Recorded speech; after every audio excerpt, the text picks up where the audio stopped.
I knew something was wrong the moment I opened the front door and smelled fresh paint coming from the wrong end of the hallway. At 74, my senses aren't as sharp as they used to be, but a woman knows the scent of her own bedroom. And I knew, even before I stepped inside, that someone had been in mine. Someone who didn't bother asking, someone who believed they had the right. It was quiet in the house, too quiet for a place where a couple and a pregnant woman now lived. My own footsteps felt loud on the hardwood floor George and I had installed 40 years ago. Funny how the echo changed when the balance of a home shifted. Once, this house hummed with our laughter, our arguments, our music. Now it felt occupied, not lived in. I walked toward the bedroom door, already half expecting what I'd see. Still, the sight made something inside me tighten the way a winter branch tightens before it snaps. My dresser was gone. Not pushed aside, not covered, gone. The bedspread I'd sewn myself in my 50s, a patchwork of old shirts and summer dresses, was stuffed into a black trash bag on the floor. My nightstand drawer stood open, my reading glasses thrown on top of a pile of my folded sweaters like an afterthought.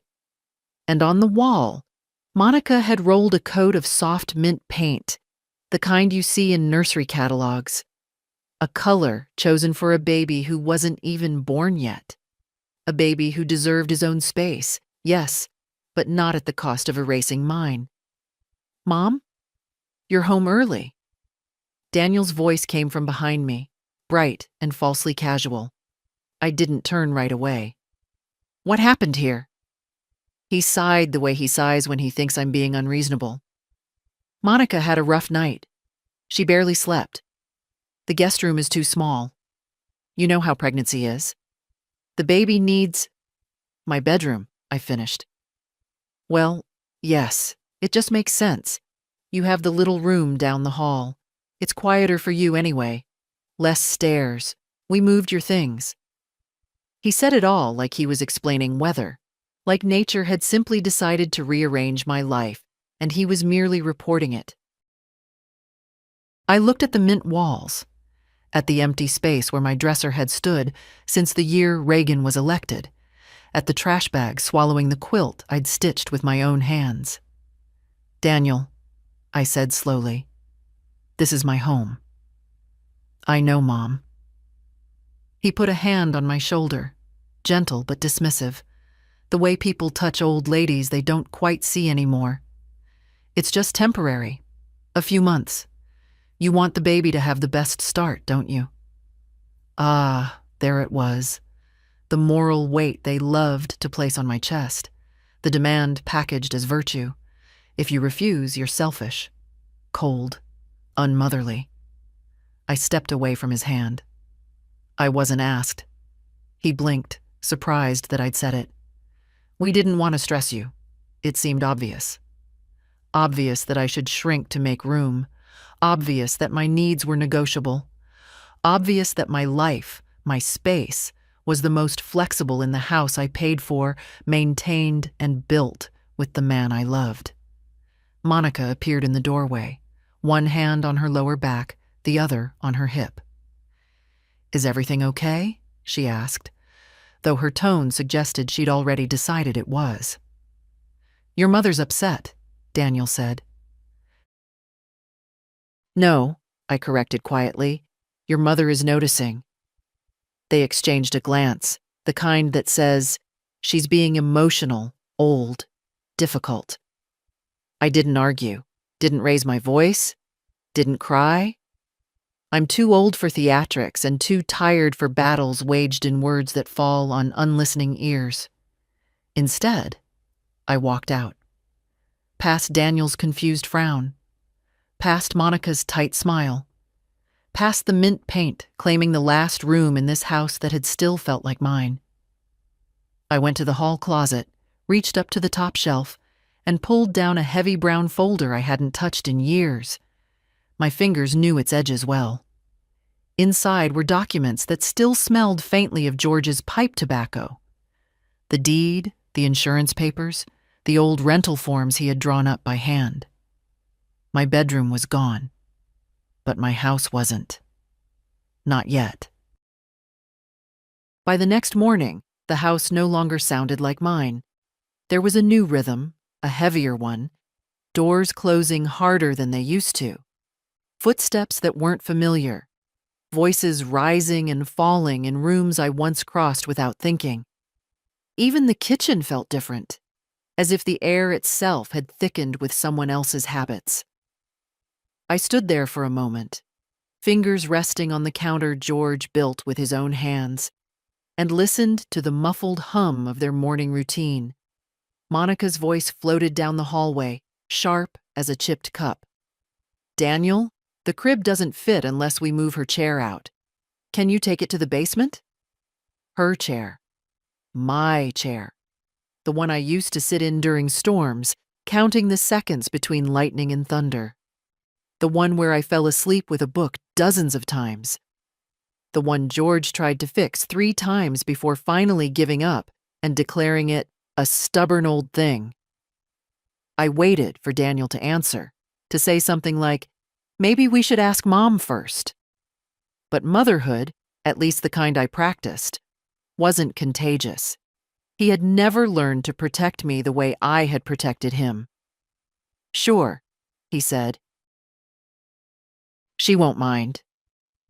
I exhaled through my nose, soft but steady, the kind of breath you let out when you learn a truth you always suspected. I boiled water for tea, though I didn't want tea. I just wanted to hear a sound that belonged to me, the whistle of the old kettle, the familiar clank against the stove, something that hadn't yet been replaced or removed. From the hallway came more movement. Monica entered the kitchen wearing one of my aprons, tied wrong, the bow lopsided. She opened my cupboards like they were hers, stacking glasses in new places as if she wanted to erase the memory of where I kept things. "Morning," she said. Not unkindly, not kindly, just the kind of greeting people use when they expect nothing back.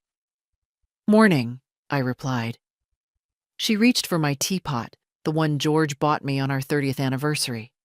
A small porcelain thing with hand-painted violets.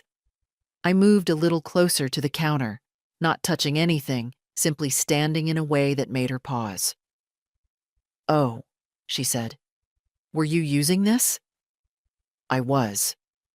Her hand hovered, then withdrew, not out of respect, but out of impatience. "I'll just use the other one," she said, already turning to the cupboard. There was no other one. She meant the cheap metal pot she'd brought with her, the one she'd placed on the top shelf, as if preparing the kitchen for new management. Daniel wandered in moments later, smelling of aftershave he only wore when he wanted to appear responsible. "Mom, we need to keep things more organized," he said, while opening drawers that had never bothered him before. "With the baby coming, it's important that we keep the place tidy." "Tidy," Monica echoed, glancing at my teapot as though it were a pile of dirty socks. "Strange. How people can live in your house and still manage to make you feel like the intruder." I poured hot water into my cup. The steam curled up, warm and familiar, brushing my face like an old friend. For a moment, I let it calm me. Daniel leaned against the counter. "Mom, we were thinking, since you're moving to the small room anyway, maybe it's time to go through some of the old stuff, declutter, donate. You know how these houses get when old things pile up." "My things don't pile up," I said quietly. He blinked, as if surprised I'd spoken at all. "I'm just saying it would help us. Help the baby." The baby. The great justification. The umbrella excuse that never seemed to get wet no matter how much rain it caused. Monica chimed in, rubbing her belly in that theatrical way she did whenever she wanted the moral upper hand. "We need space, Martha. Babies come with so much. It's overwhelming." I looked at her, at the apron tied poorly around her waist, at the way she kept adjusting the kitchen as if trying to rearrange the house into a version she could own. "It's temporary," Daniel added quickly. "Just a few months. You'll hardly notice the changes." I noticed everything. I noticed that Daniel had moved my chair without asking. I noticed that Monica had shifted my spices to a different shelf. I noticed that my slippers, which I always kept near the back door, were missing. And when I later found them in the laundry room, wet from being placed on top of a load of Monica's clothes, I realized the change wasn't careless. It was deliberate. A slow pushing, a quiet erasing. I stood there, holding my cup, feeling the weight of the old brown folder tucked safely in my closet. The documents inside weren't loud or confrontational. They didn't shout or accuse. They sat quietly, patient, powerful, waiting for me to decide. "Breakfast?" Monica asked suddenly. She'd already taken out her cereal, her almond milk, her bowl, the one she'd bought and insisted on bringing into my kitchen. "No," I said. "I'll eat later." Daniel exchanged a look with her, the kind children share when their elderly mother starts showing signs. I saw it, I understood it, and I let it pass right through me. Old age is not blindness, nor is silence weakness. I carried my tea to the small room, my new room, and closed the door behind me. The handle clicked softly, not in despair but in decision. If they wanted to treat me like a guest, I would treat them like tenants. The third morning began with a sound I had never heard in my own kitchen before. Someone slamming a cabinet door hard enough to rattle the plates inside. At first, I thought one of the hinges had finally given out, but then Monica's voice cut through the house, sharp enough to scratch the wallpaper. "Daniel, did you tell your mother we need the top shelves cleared? I can't reach anything in this kitchen." There was a pause. Silence thickened, as if even the walls were waiting. Then Daniel's irritated whisper, "Keep your voice down. She'll hear you." "I want her to hear me," Monica snapped. I stood by the bedroom door, my new bedroom, a space barely big enough for a twin bed and a narrow dresser I didn't remember owning, and wrapped my sweater around my shoulders. The mornings felt colder now. Not because of the weather, but because the house didn't breathe with me anymore. It breathed with them. I stepped into the hallway just as Monica stormed past, carrying an armful of my cookbooks, ones she'd apparently decided were clutter. Old hardbacks with broken spines, some with George's notes in the margins. She held them like junk she'd found in the attic. "Morning," she said flatly, not slowing her pace. "Morning," I answered. "Where do you want these?" she asked, not waiting for my reply. "Actually, never mind. They don't fit the aesthetic of the kitchen." The aesthetic of my kitchen.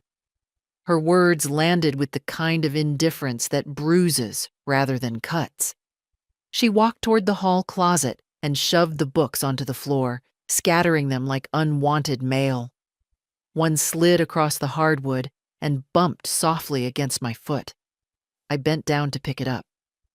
It was the family bread book, the one George gave me when we first married, because I'd been determined to learn to bake the perfect crust.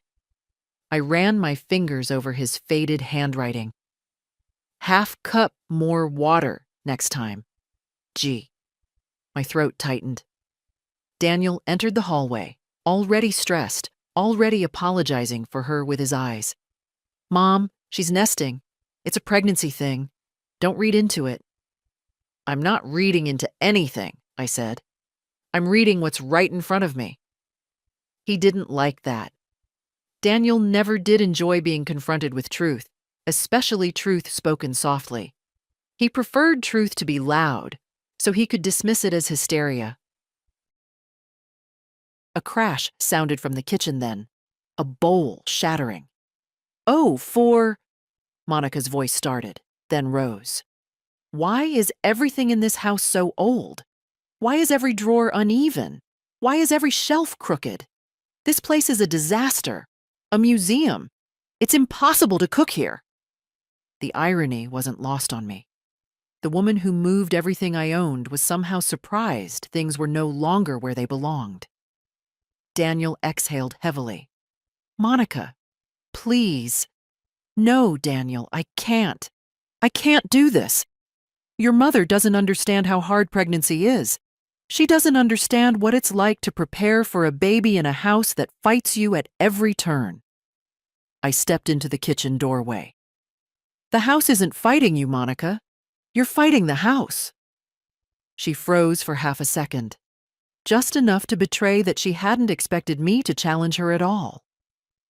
"Look," she said, taking a breath and switching into a tone adults use on small children or elderly relatives they're convinced are fragile. "We just need the space to work for everyone, Martha." Everyone, in this case, meant the two of them. Daniel cleared his throat. "Mom, maybe you could adjust. Be more flexible.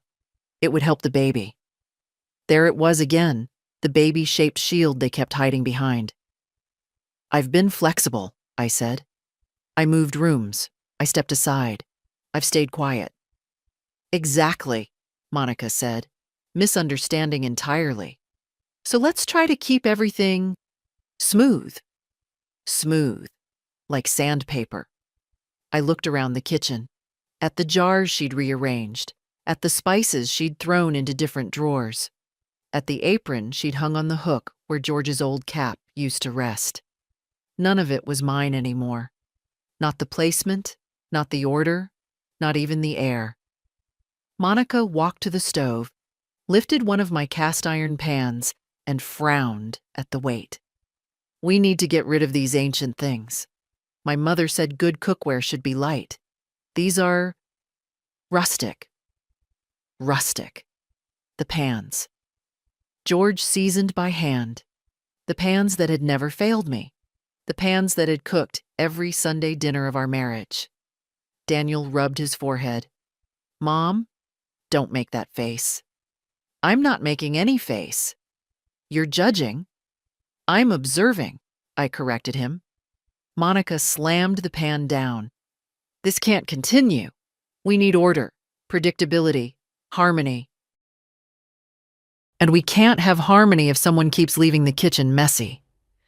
Messy. My kitchen.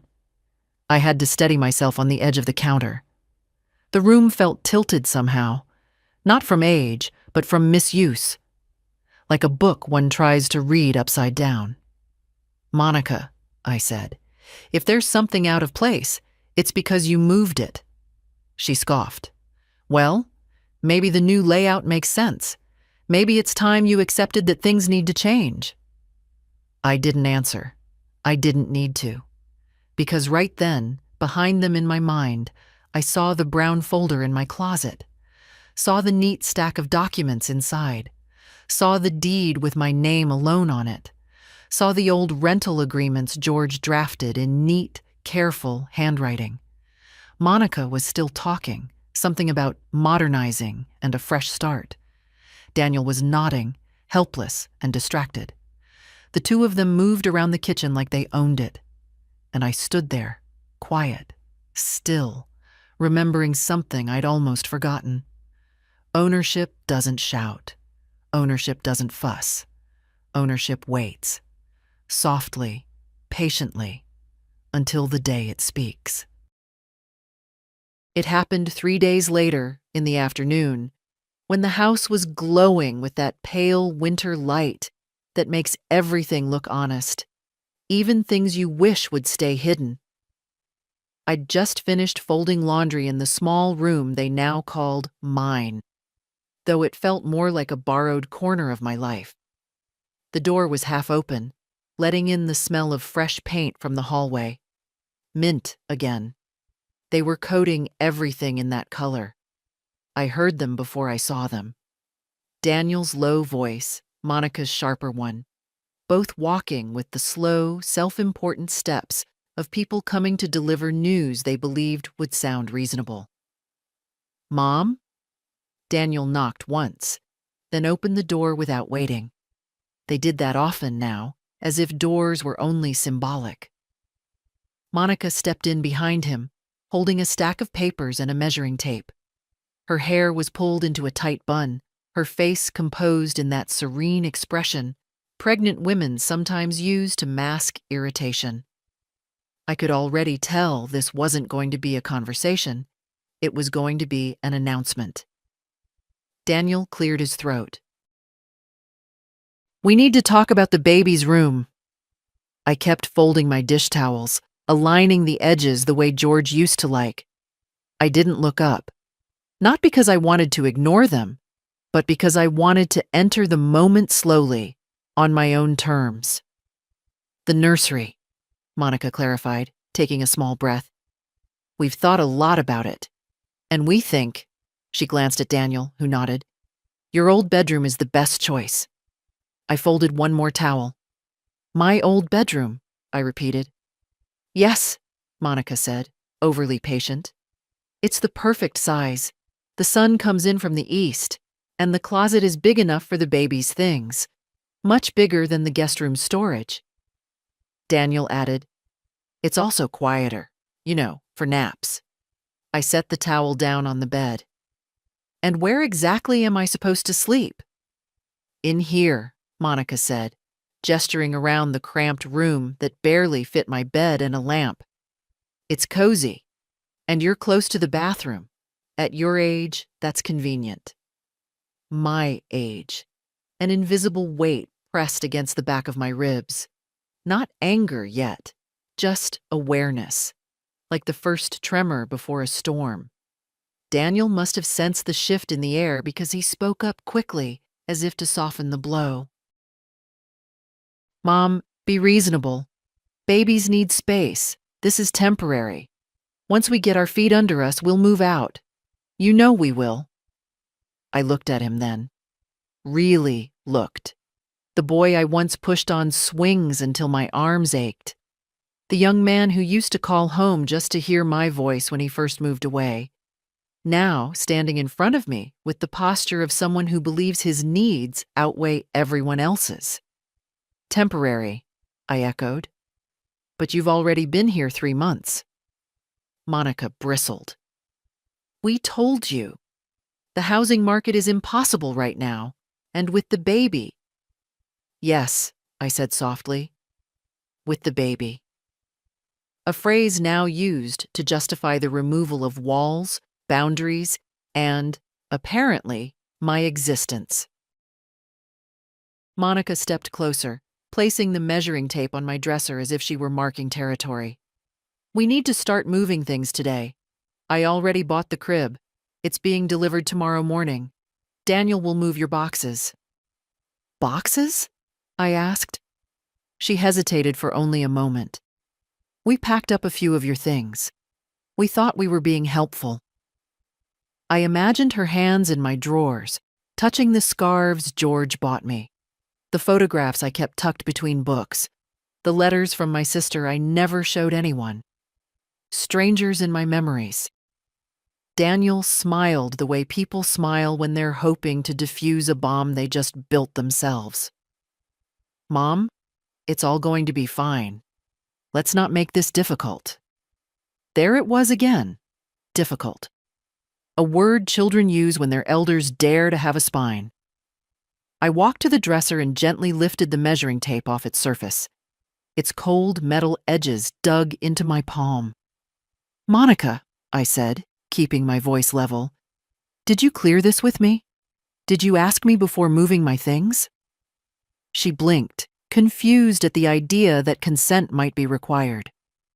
"We didn't want to overwhelm you. Change is hard for older people." Older people. My hands tightened around the tape. Daniel took a step toward me. "Mom, you're blowing this out of proportion. It's just a room." "No," I said quietly. "It's not just a room. They both waited. I let the silence sit between us long enough that even the dust motes seemed to pause in the air. "That room," I continued, "is where your father lay for 3 days after his surgery, and I sat beside him every hour. That room is where I wrote letters I never sent, where I prayed for you when you were sick at 16, where I learned to sleep alone after George died. It is not just a room." Monica's expression tightened into something brittle. "Well, sentiment doesn't solve practical problems." Daniel nodded. "We need the space." I breathed in, slow, calm, controlled. Then I stepped past them and walked toward the hallway. They followed, assuming I was walking away in resignation. Instead, I went straight to the hall closet, reached up, and pulled down the heavy brown folder, the same one I had taken out days earlier, but now with purpose.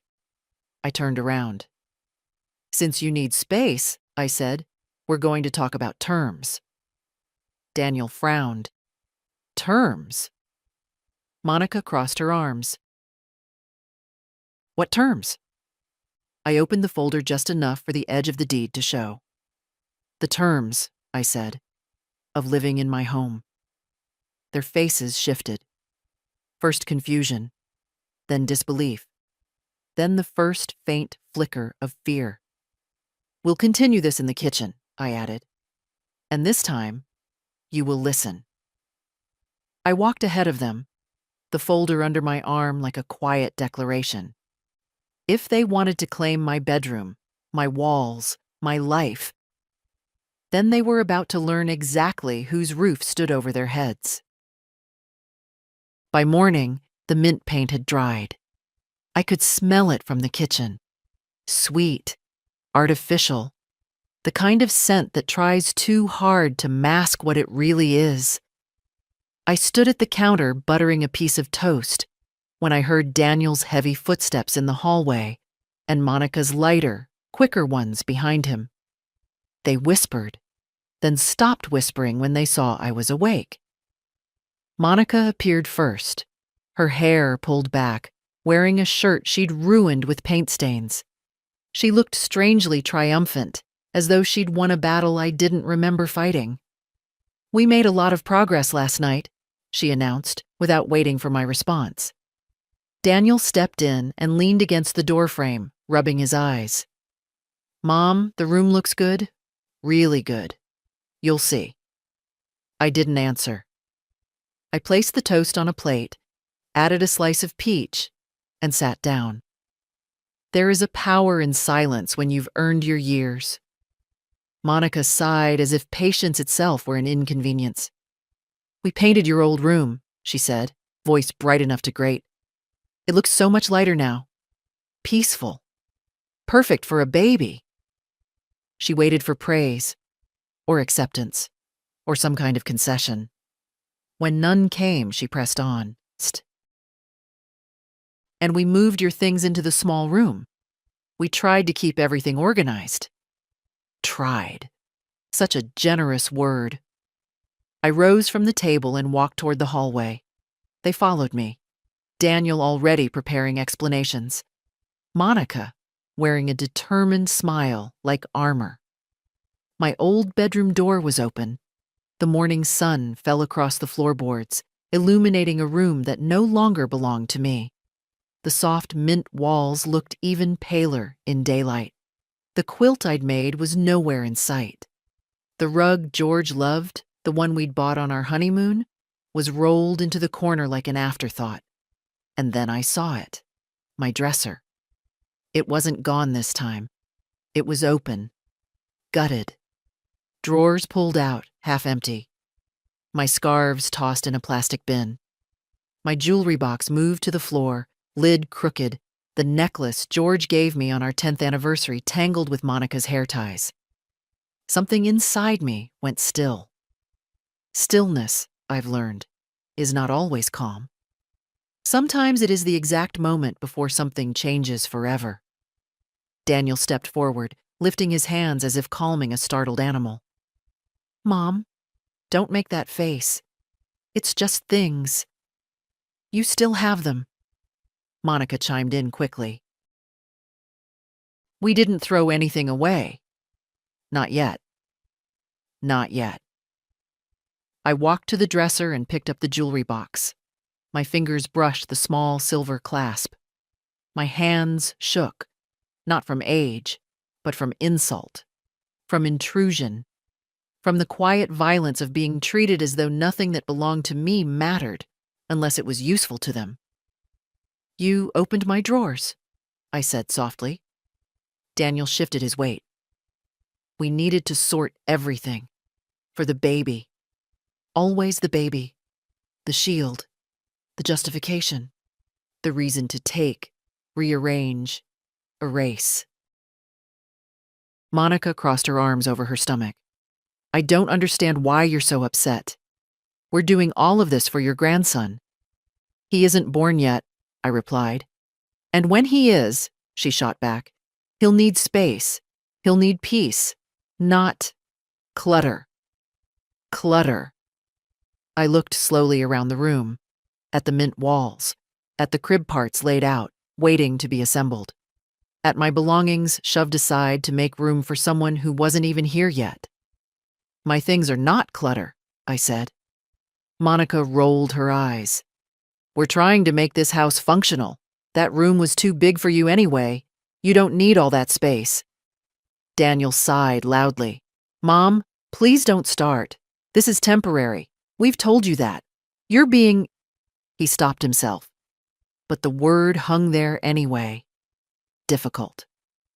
I turned to Monica, who was already kneeling next to the dresser, pulling out more of my things, my letters, my photos, stacking them into piles, as if preparing them for disposal. She held up a small envelope. Do you really need all these old papers? They're yellowed. Some of them are falling apart. We can scan whatever's important. She didn't open the envelope, but she handled it carelessly, bending the corner. That envelope held the last letter my sister ever wrote me. I hadn't read it in years, but it was mine. Put it down, I said. She blinked at my tone. I'm just organizing. Put it down. Her lips tightened. Slowly, she returned it to the pile.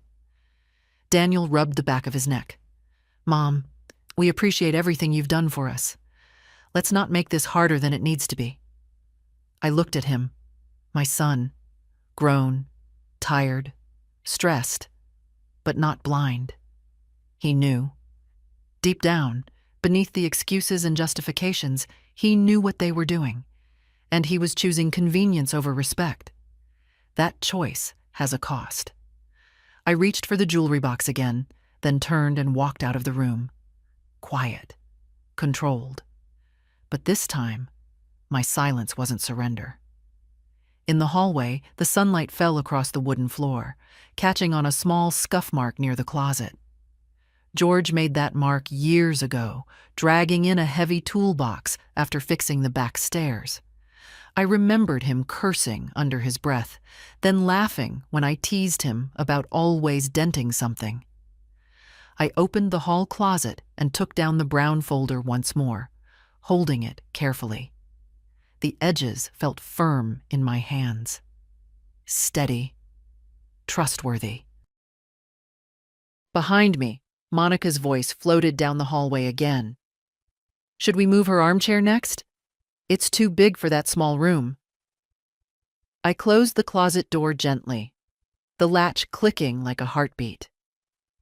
They had finished taking my bedroom. They were not going to take anything else. Not my dignity, not my space, not my home. I didn't open the folder right away. I carried it with me to the small room, my new room, and set it on the bed like something fragile. The sunlight slid across the floorboards in a thin, pale ribbon, catching the dust suspended in the still air. For a long moment, I just looked at it. The brown cardboard, the worn edges, the faint smell of cedar from the closet. Then I opened it. The papers inside were exactly where I'd left them years ago. My handwriting, George's handwriting, notes in the margins, copies of things we kept just in case, though back then, neither of us imagined we'd need them for anything like this. The top document was the deed. My name printed clearly, unshared, unchallenged. I ran my fingertip along the ink, slow and careful, as if greeting an old ally. Beneath it were insurance papers, property tax receipts, and a small envelope of photographs I had forgotten were tucked there.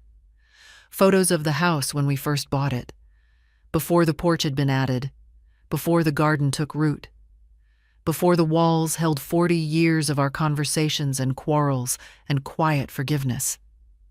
I slipped one out. Me and George standing on the front lawn, squinting into the sun, holding the keys. We looked young enough to believe we'd be young forever. My throat tightened. I placed the photo aside and pulled out the last stack. George's rental forms. Drafted by hand, carefully typed later, signed by tenants long gone. He had used them when he rented the back room to students to earn a little extra when Daniel was starting high school. I remembered how proud he'd been of those forms, how he said they made the house feel useful.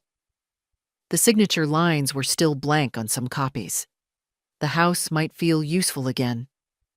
A soft knock sounded at the door, barely a tap. I didn't move. Another tap. Then the door opened slightly, and a face I hadn't seen in months peeked through. Helen Newton, my neighbor from across the street. "Martha?" she whispered. "Are you awake?" I closed the folder instinctively, though she wasn't the kind of woman who'd pry. "Come in, Helen."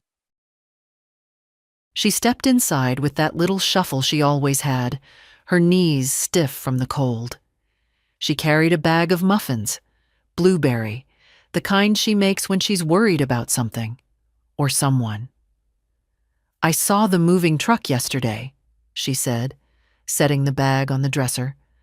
"I thought maybe you'd decided to move, but then I saw it was your son and his wife. They were busy." Busy was a kind word for what they were.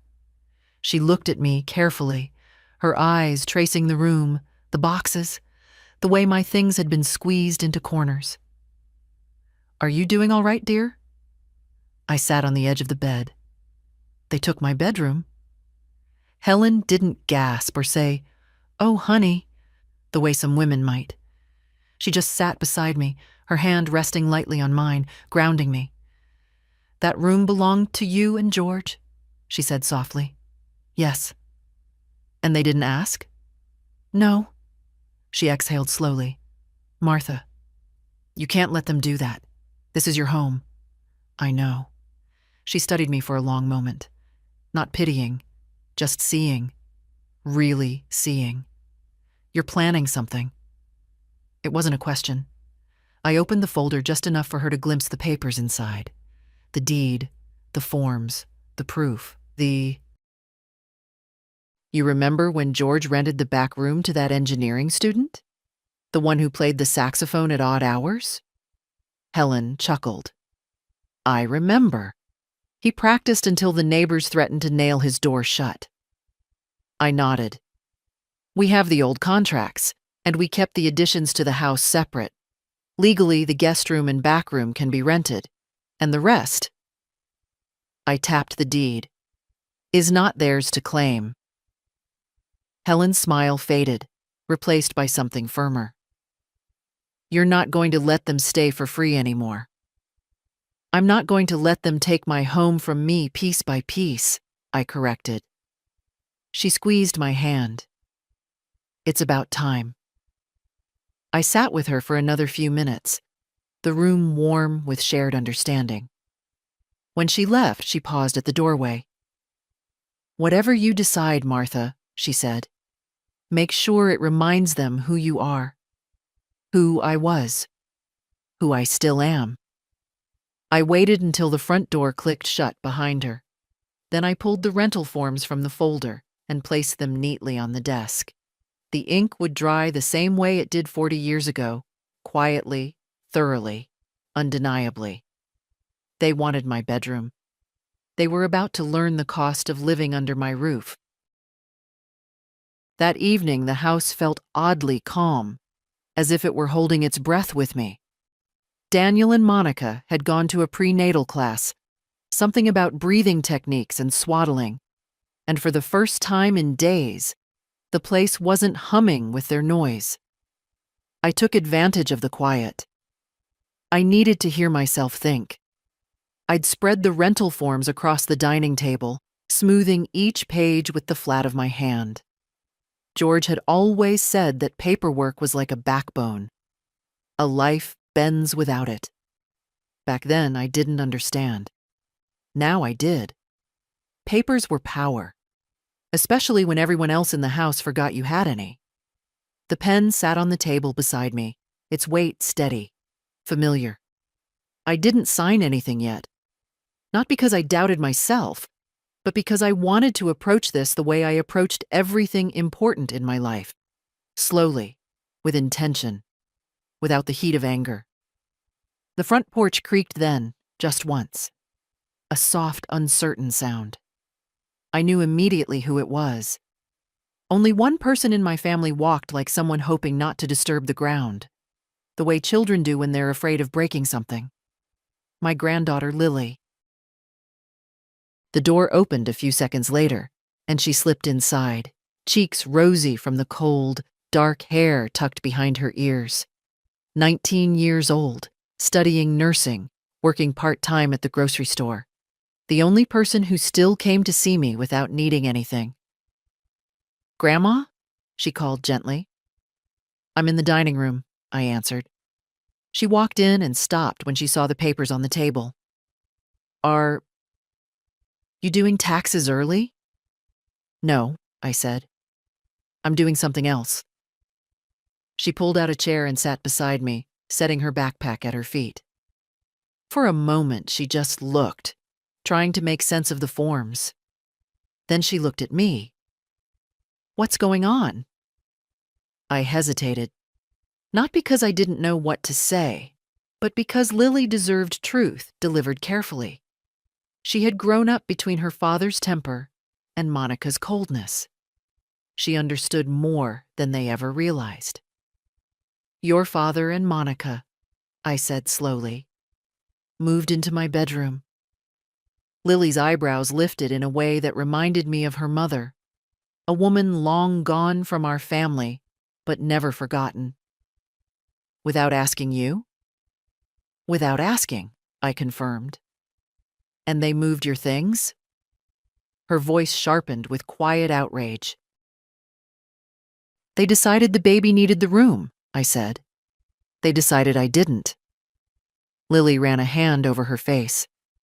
"I knew Dad would take advantage of you, Grandma, but not like this. Not your room. It seems they think I've become flexible," I said. She leaned closer. "So the papers, you're kicking them out?" "Eventually," I replied, "but not before I remind them that being my family does not make them the owners of my home." Lily stared at the forms again. "You're really going to make them pay rent?" "Yes." A slow, delighted smile spread across her face. "Good." Her approval warmed something in me. Not pride, exactly, but recognition. As if someone finally saw the line that had been crossed. She reached for one of the forms. "Did Grandpa make these?" "He drafted the first versions," I said. "I updated them a little." Lily traced the edge of the paper thoughtfully. "Dad's going to lose his mind." "He might," I said.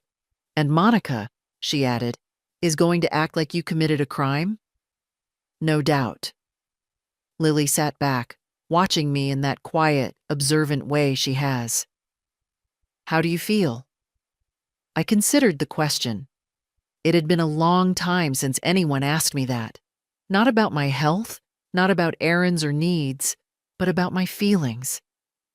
"I feel," I said slowly, "like I have a matchbook in my pocket. and I've just remembered the house is mine." Lily let out a soft laugh, half disbelief, half admiration. "Grandma, I wish they knew you the way I do." "They don't want to know me," I said simply. "They want me to be convenient." She reached over and squeezed my hand. "I'm proud of you." For a moment, I had to look down at the table so she wouldn't see the heat rising behind my eyes. I hadn't heard those words in years. We sat quietly for a while, the winter evening slipping deeper into the house.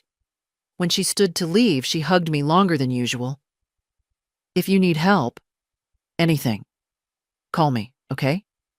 "I will," I said, and meant it.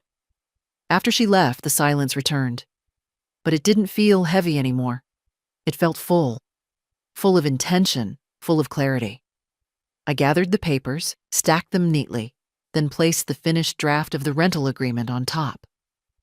Tomorrow, when Daniel and Monica returned from their errands and routines and whispered criticisms, I would hand them the truth. Not in anger, not in bitterness, but in the same quiet tone they mistook for weakness. The tone of someone who remembers exactly who she is. I didn't sleep much that night, but it wasn't from worry. My mind was steady, focused, sorting through details the way George used to when something needed fixing. By morning, the house was alive again, with the sound of Daniel and Monica moving about. Drawers opening, water running, voices murmuring low and irritated.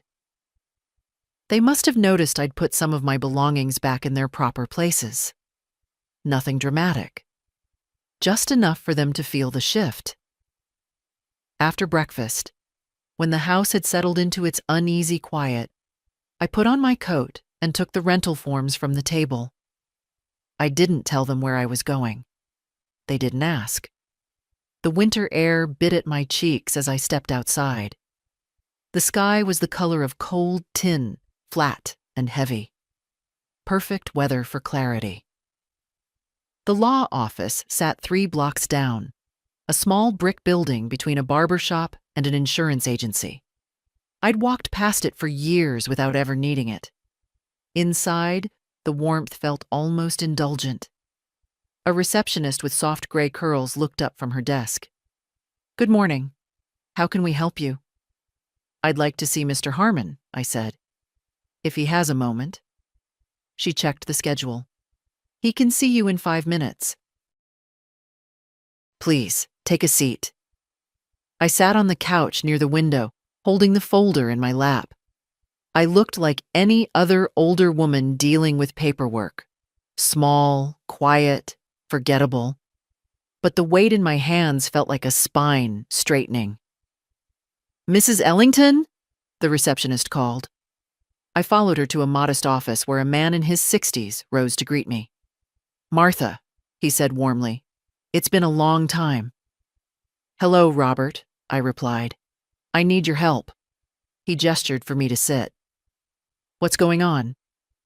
I opened the folder and laid the deed on the desk. His eyebrows lifted. "This is straightforward. The house is yours alone." "Yes," I said. "My son and his wife have moved in temporarily, and now they are taking rooms, making changes, treating the house as theirs." He nodded, expression shifting into something more professional. "Are you concerned about eviction issues, property damage, overstaying?" "All of it," I said calmly. "But I'm not angry. I'm prepared." He took off his glasses, studying me.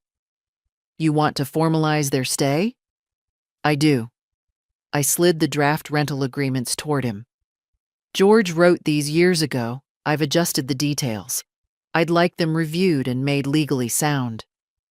He flipped through them, page by page, frowning slightly at first, then nodding. "Your husband was thorough. This is a good foundation." He looked up. "You understand what this means? Once they sign, they become tenants, and tenants can be evicted." "Yes," I said simply. "And if they refuse to sign," he added, We can issue a notice requiring them to vacate within 30 days. That will be necessary. He leaned back, exhaling. You've thought this through. I've had time, I said. More than they realize. He studied me a moment longer, then smiled. Not sympathetically, but respectfully. I'll finalize everything today. Come back this afternoon and I'll have the documents ready for you. You'll need to serve them in person. I will, I said. When I stood, he placed a gentle hand on the folder. Martha, most people don't find this courage at 74. I looked at him steadily. It isn't courage, Robert. It's memory. I'm remembering what belongs to me. Outside, the cold air no longer felt sharp. It felt clean. I walked home slowly, my steps measured, my breath steady. Through the living room window, I saw Monica rearranging my furniture again, her movements brisk and territorial. Daniel hovered behind her, tired, dismissive, unaware. They believed they knew who I was. But by tonight, they would learn something new. Silence is not surrender. It is preparation. By late afternoon, the sky hung low and gray, pressing against the roofs like a held breath. I walked back from the law office with the finalized documents tucked inside my coat, the papers warm from my body heat. Mr. Harmon had placed them in a neat folder, labeled with quiet certainty. Tenancy agreement.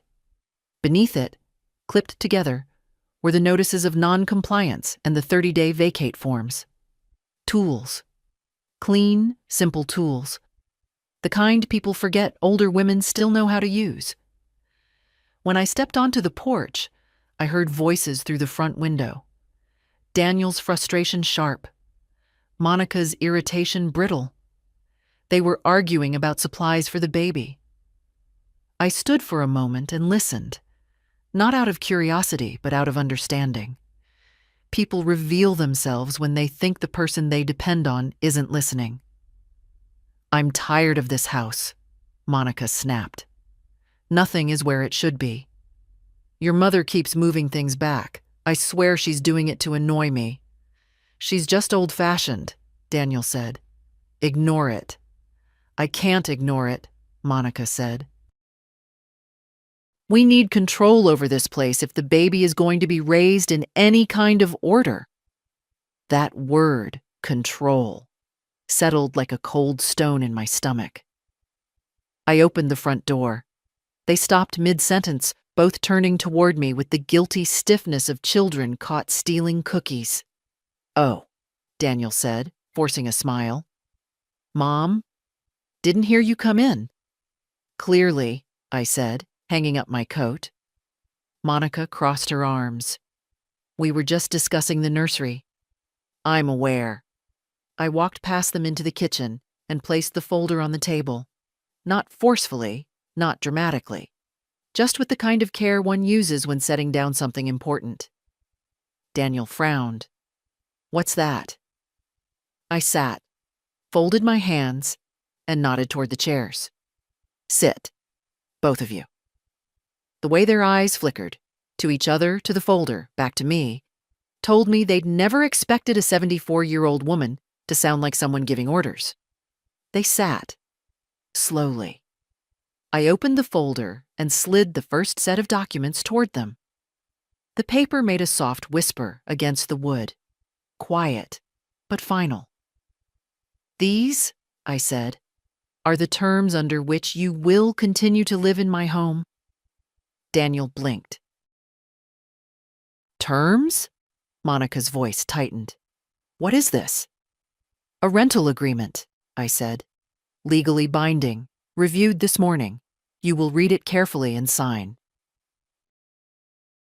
Silence fell over the room, and for a moment, all I heard was the hum of the refrigerator and Monica's uneven breathing. Daniel gave a laugh, thin, disbelieving. Mom? You're not serious. I am, I said. You're making us pay rent? His voice cracked in the middle, the way it used to when he lied as a boy. I'm giving you the opportunity to live here legally, I answered. If you choose not to sign, you will receive the vacate notice instead. I tapped the second stack of papers with one finger. Monica snatched up the agreement, flipping through the pages. This is insane. You can't treat us like tenants. We're family. You treated me, I said gently, like an inconvenience. Daniel's face flushed red. We didn't mean... You took my bedroom, I continued. You moved my belongings without permission. You rearranged my home to suit your preferences. All of that, Daniel, is how tenants behave when they believe the landlord is too weak to enforce boundaries. Monica slammed the papers down. We're not signing this. Then you will leave, I said. No anger, no threat, just truth. Daniel's eyes widened. Mom, we don't have another place lined up. The baby? The baby, I said softly, does not give you ownership of my home? Monica stood abruptly. This is unbelievable. She's kicking out her own son. I am holding my son, I corrected, to the standard any adult should meet. Respect. Daniel leaned forward, lowering his voice as if preparing to negotiate. Mom, be reasonable. I am being reasonable, I said. You moved into my house under the condition of temporary help, not permanent takeover. He swallowed hard. We thought.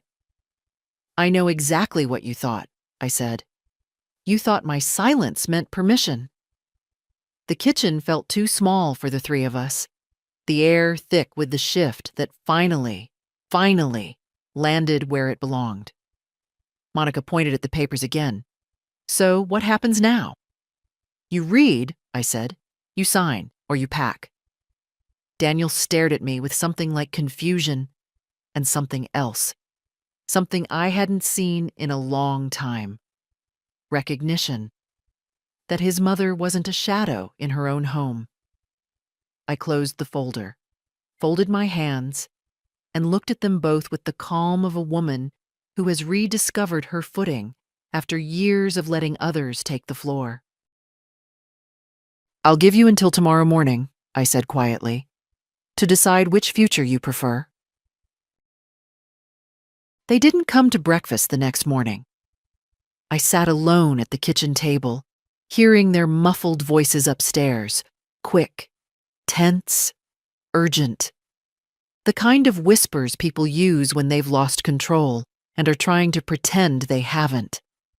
I stirred sugar into my tea and waited. I wasn't rushing them. Decisions made in panic are still decisions. Around 9, Daniel finally came down. He didn't meet my eyes. He opened and closed cabinets pointlessly, the way a person moves when they need to be doing something with their hands. He cleared his throat. Mom, Monica's upset. I'm aware, I said. You should talk to her, he said, still not looking at me. She feels disrespected. I set my teaspoon down. She feels disrespected? He flinched at the tone, not loud, not sharp, but clear. Clear in a way he hadn't heard from me in years. I'm just saying, he muttered. Things could have been handled better. Daniel, I said quietly, look at me. He hesitated, then did. You opened my drawers. You moved my life into boxes. You took my bedroom because it was more convenient for your child than honoring your mother. Tell me, what part of that was handled well? He swallowed. We didn't mean it that way. I know, I said. You meant it the way people mean things when they assume the other person won't push back. Before he could respond, Monica appeared at the foot of the stairs. Her hair was uncombed, her cheeks blotchy from crying or anger, likely both.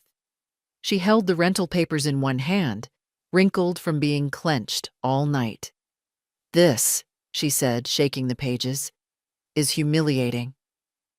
What's humiliating I replied evenly, is being pushed out of my own room without being asked. She marched into the kitchen. We are family. You don't treat family like tenants.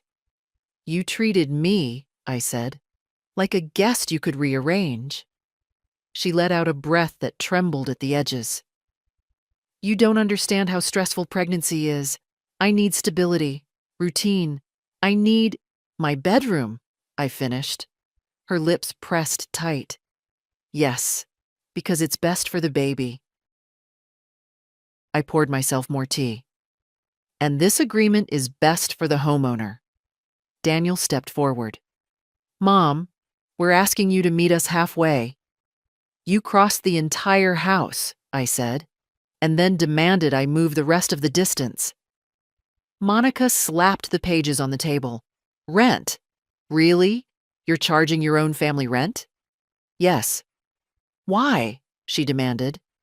Because you are living in my home, I said, and behaving as though you own it. For a moment, neither of them spoke.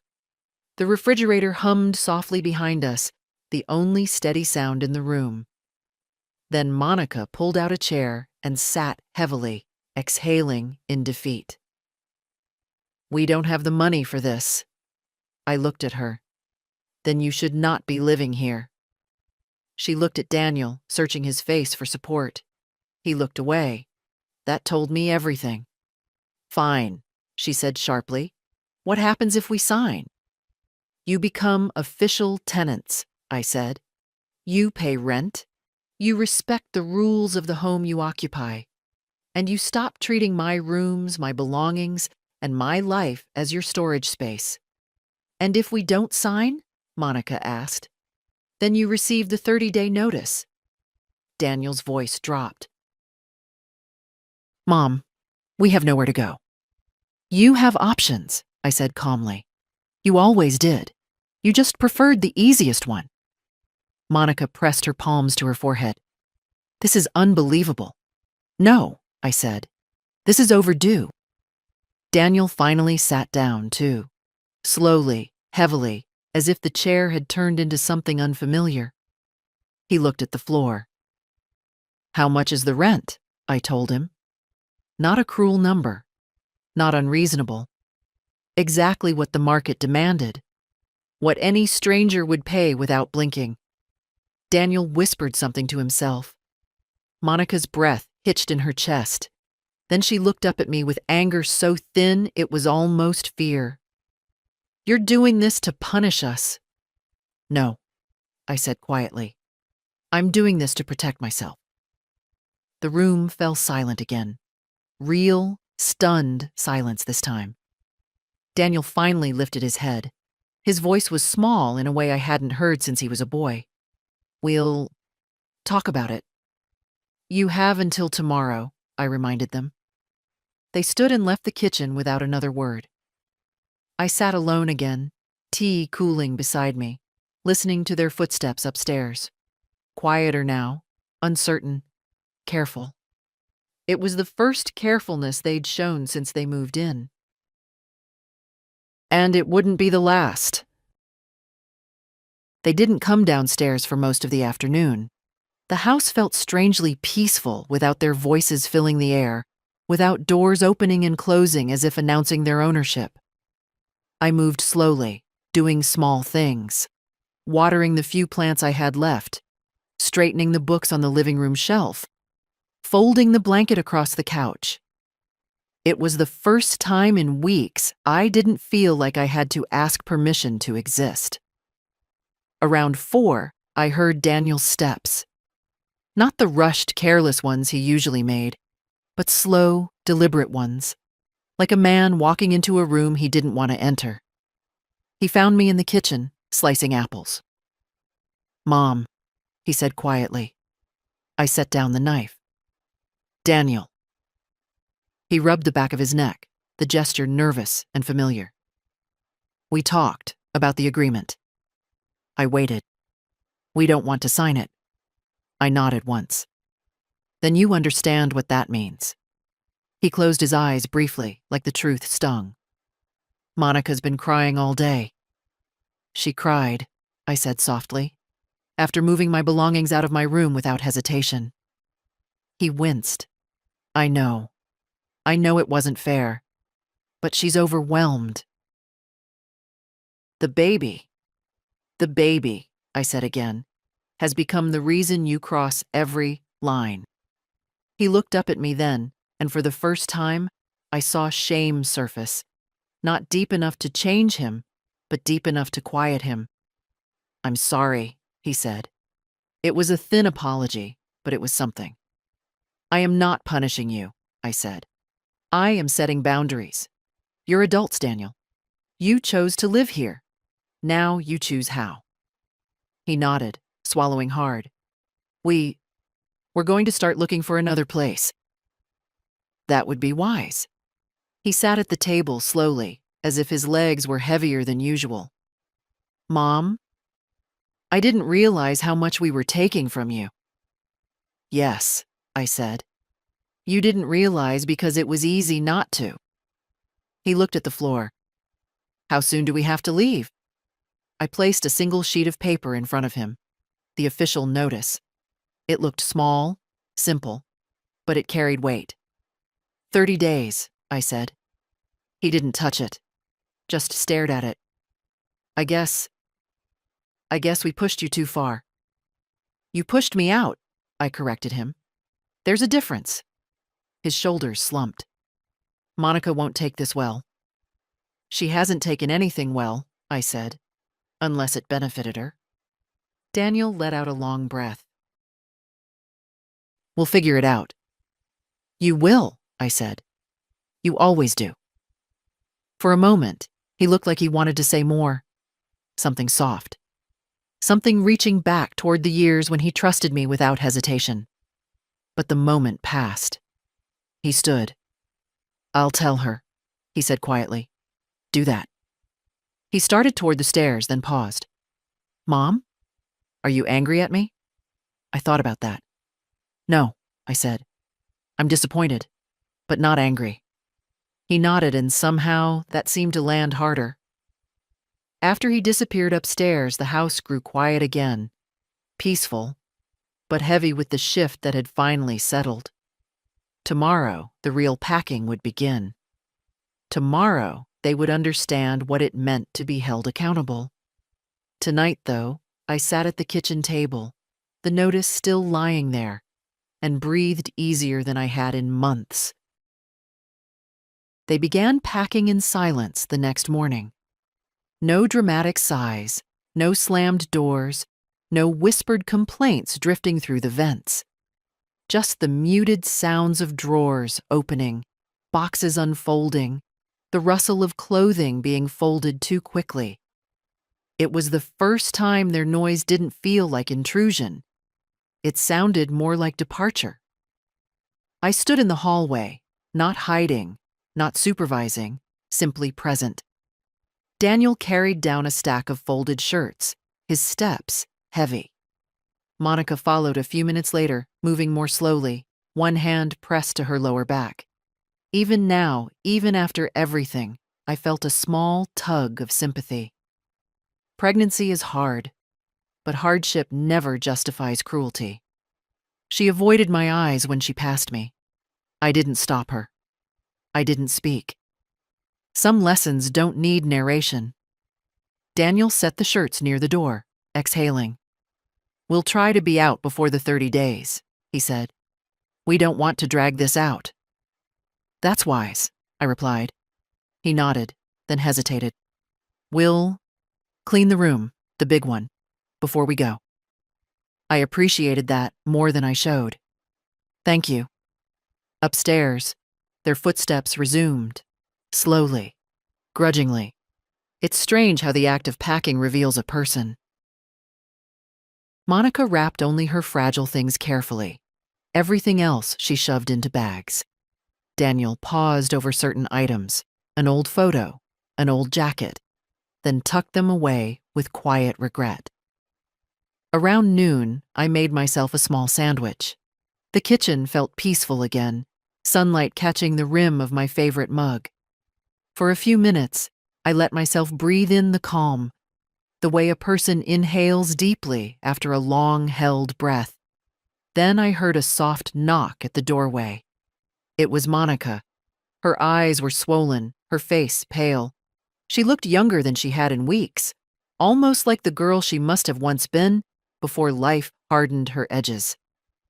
"Martha," she said quietly, "can I talk to you?"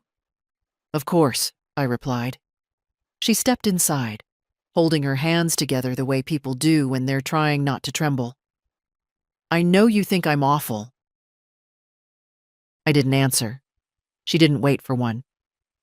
"I wasn't trying to hurt you. I really wasn't.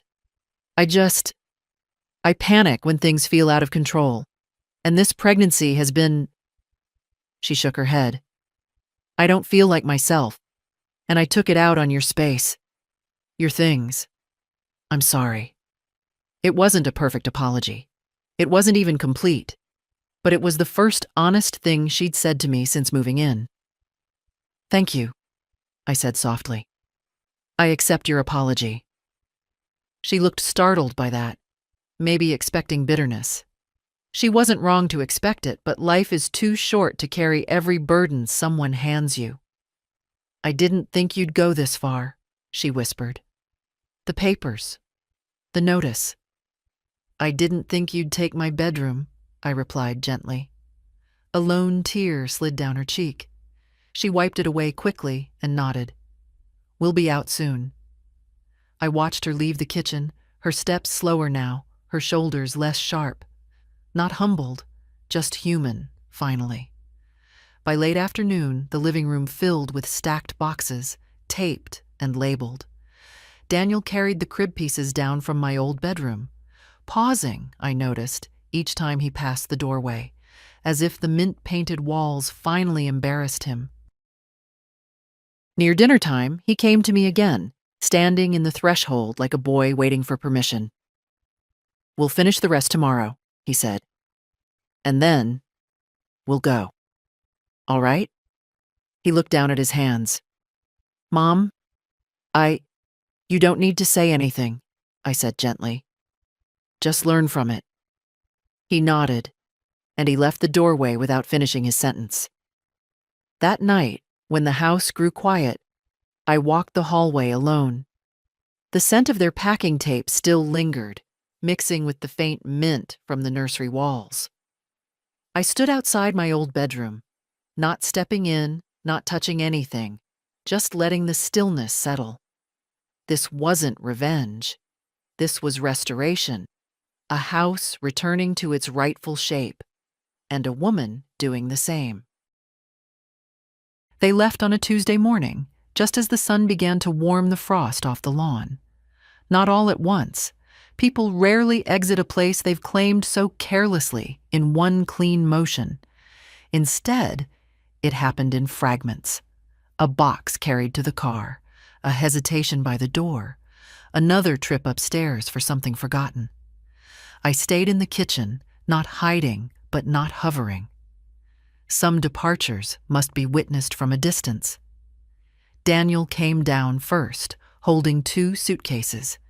His face was drawn, the lines around his mouth tighter than I'd seen in years. He didn't look angry anymore, just tired. He set the bags near the door and leaned against the frame as if needing it to stay upright. "Mom," he said quietly, We'll keep in touch." I stirred my tea. "I hope you do." He nodded, his eyes dropping, unable to meet mine for long. There was a moment, small, fragile, when he looked like he might say something real. But whatever it was, he held it back. Some truths require more courage than he had that morning. Monica appeared next, her coat unbuttoned, her hair pulled into a loose knot. She didn't look defiant. She looked worn thin, softer somehow. She carried a single box labeled nursery, the handwriting uneven. She paused when she saw me. "We cleaned the bedroom," she said. "Every surface." "Thank you." She nodded, then pressed a hand to her belly. "I do appreciate what you did for us, before all of this." "And I hope," I replied gently, "one day you'll understand why I did this as well." Her eyes shimmered for just a moment. Then she turned away. They loaded the last of their things, the sound of car doors opening and closing, marking the end of a chapter. I stepped to the porch, not to watch them go, but to breathe the air outside my house without tension sitting on my shoulders. Daniel lingered near the car, shifting his weight from one foot to the other. "Mom," he said again, "I'm sorry." This time, there was something truer behind it. "I know," I said. "Take care of your family." He nodded once, then climbed into the driver's seat. The engine started. The tires crunched over the gravel drive. And then they were gone. No shouting, no slammed doors, no last-minute appeals. Just quiet. A quiet so deep it felt like the house exhaled with me. I stood on the porch for a long minute, letting the cold breeze brush against my cheeks. The neighborhood was the same as always. The Miller boy tossing a basketball in the driveway across the street. Mrs. Havens pulling weeds she'd never win against. But everything felt subtly rearranged, like the world had tilted a few degrees into place. When I finally stepped inside, the house greeted me not with emptiness, but with stillness. A stillness that felt right. The living room was mine again, my books, my blanket, my rhythm. The hallway no longer echoed with someone else's frustrations. The kitchen smelled faintly of lavender cleaner and the apples I'd sliced yesterday. And then I walked to the doorway of my old bedroom. I didn't enter, not yet, but I looked inside. Looked at the mint walls, the crib pieces stacked neatly in the corner, the sunlight settling across the bare floorboards. The room didn't feel stolen anymore. It felt like something in between endings and beginnings, resting, waiting for direction. My direction. I closed the door gently, without locking it.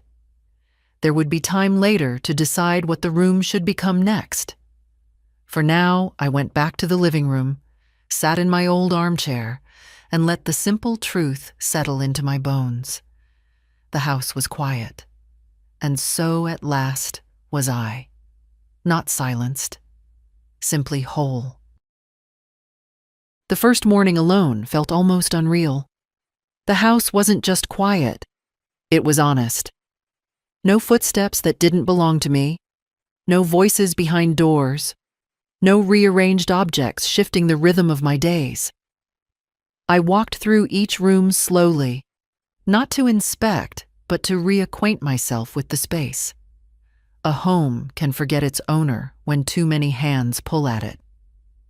In the kitchen, the sunlight fell through the window exactly the way it used to, landing in a soft gold square on the floor. I set the kettle on the stove and listened to the familiar click of the burner. Such a small sound, but for weeks it had been drowned out by someone else's demands. Now it rang clear. I made my tea the way I liked, strong, with honey and a slice of lemon, and sat at the table. No one rushed me. No one commented on efficiency or baby-safe surfaces. The house didn't ask anything of me except to breathe inside it. Later that day, I went to the hardware store and bought a fresh pair of gardening gloves. Mine had gone missing sometime in their stay. I didn't ask who'd taken them or why. Some things aren't worth tracing back. Outside, the soil was still hard from winter, but I raked the old leaves away and trimmed the dead stems from my rose bushes. The simple work steadied me. Dirt under your nails does that. Reminds you you're still part of something living. Midway through pruning, I heard a voice behind the fence. "Martha? That you?" I looked up to see Sam, the college student renting the little studio behind Mrs. Newton's place. He was a polite young man, always waved, always carried his backpack on one shoulder as if he didn't want to appear too comfortable anywhere. "Afternoon, Sam," I said. "You're home early." "Exam got canceled," he replied, smiling. "Mrs. Newton told me your family moved out. House must feel different." "It does," I said. "Quieter, lighter." He nodded thoughtfully. "If you ever need help with anything heavy, lifting boxes or furniture, just let me know. I can pay you back for all the muffins you've given me over the fence." I laughed. Those were hardly debts. Still, his offer lingered with a warmth I didn't expect. It had been a long time since someone offered help without an angle. That evening, I returned inside and sat by the window. I watched the porch light flicker on automatically, glowing over the empty drive. I hadn't seen the driveway empty in months. It felt like a deep breath. The next morning, I found myself reaching for the rental forms again, but not for the reason Daniel had. I realized, sitting there at the dining table, that I had more space than I needed now. More space than a single woman should let sit still. This house wasn't just meant to be defended. It was meant to be lived in. I called the community college and asked if they still needed housing referrals. They did. They always did. Young people needing places to stay while finishing degrees or working part-time. People like the ones who once rented George's back room decades ago. By afternoon, I had printed out 2 simple listings, one for the guest room, one for the upstairs nook that had once been Daniel's study. Reasonable prices, clear expectations. My space, offered on my terms. I placed them on the counter and stood back. The house looked larger than it had in years, wider, like it was stretching after being cramped too long. For the first time since George passed, I felt something I hadn't realized I'd been missing. Purpose, not survival, not endurance, not waiting for someone else's decisions. A quiet, steady forward motion. The beginning of a life shaped by my own hands again. A week passed before I allowed myself to open the door to my old bedroom again.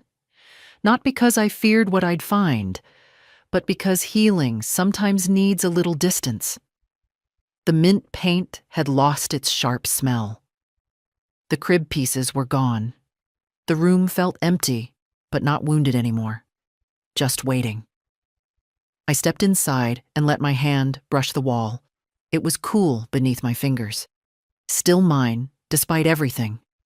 I opened the window and let the morning air in. Fresh, crisp, clean. The curtains fluttered, lifting the heaviness that had settled here for months. I didn't rush to change anything. I didn't drag furniture around or try to reclaim it in one sweeping motion.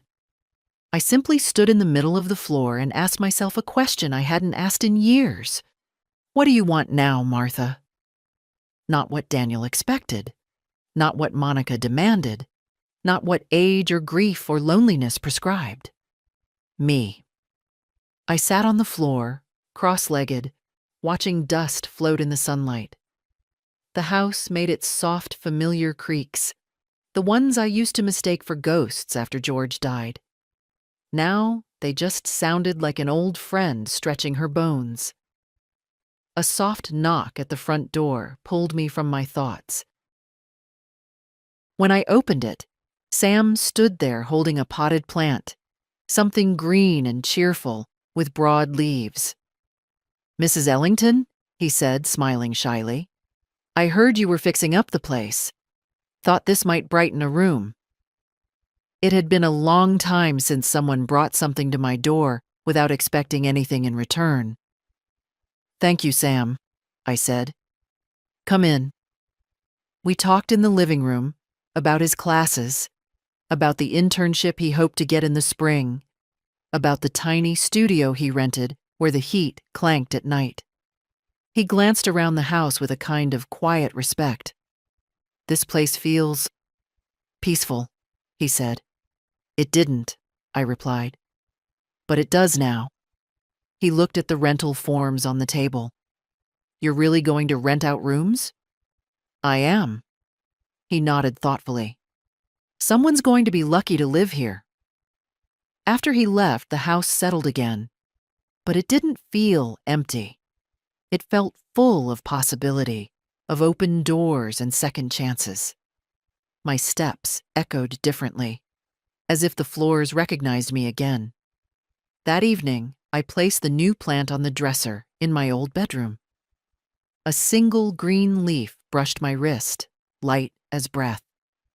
I smiled at the simplicity of it. Later, as I made tea, I noticed something I hadn't before. The silence no longer carried the weight of being alone. It carried the comfort of being free, free of interruptions, free of demands, free of letting myself shrink to keep others comfortable.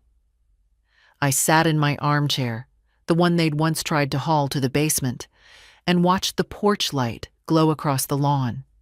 A soft, steady light, a reminder. You get to choose who enters your home. You get to choose who enters your peace. And sometimes the quiet you fight for is the quiet that saves you. When I finally went to bed, I didn't sleep in the small room. I slept where I belonged, in my own bedroom, under my own roof, on my own terms.